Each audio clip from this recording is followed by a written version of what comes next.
साम्राज्य न्यूज, सामान्यांचा असामान्य आवाज। सध्या निवडणुकीचे वारे जोरात वाहत असताना मुंबई उच्च न्यायालयाच्या कोल्हापूर खंडपीठाने ऐतिहासिक निर्णय दिला असून 3 अपत्ये असणाऱ्या उमेदवारांना त्याचा लाभ होणार आहे।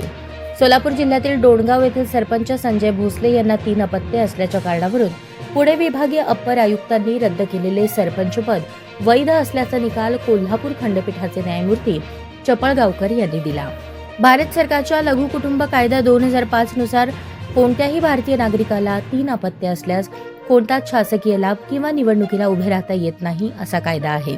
उत्तर सोलापूर तालुक्यातील भाजपचे संजय भोसले हे डोणगावचे सरपंच म्हणून कार्यरत असताना विरोधकांनी त्यांच्या विरुद्ध 3 अपत्ये असल्याची तक्रार केली होती। सोलापूर जिल्हाधिकारी तसेच पुणे विभागीय आयुक्तांकडे त्यांनी दाद मागितली होती।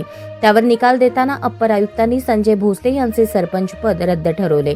त्यावरून संजय भोसले यांनी मुंबई उच्च न्यायालयात याचिका दाखल केली, त्यावर सुनावणी झाली।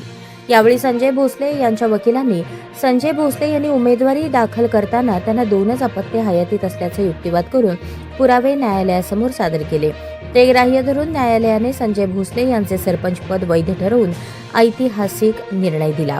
या खटल्यात संजय भोसले यांच्या वतीने advocate Vineet Naik, advocate IM Khairdi, advocate Nitin Habib तर विरोधकांच्या वतीने ॲडव्होकेट अभिजित कुलकर्णी यांनी काम पाहिले।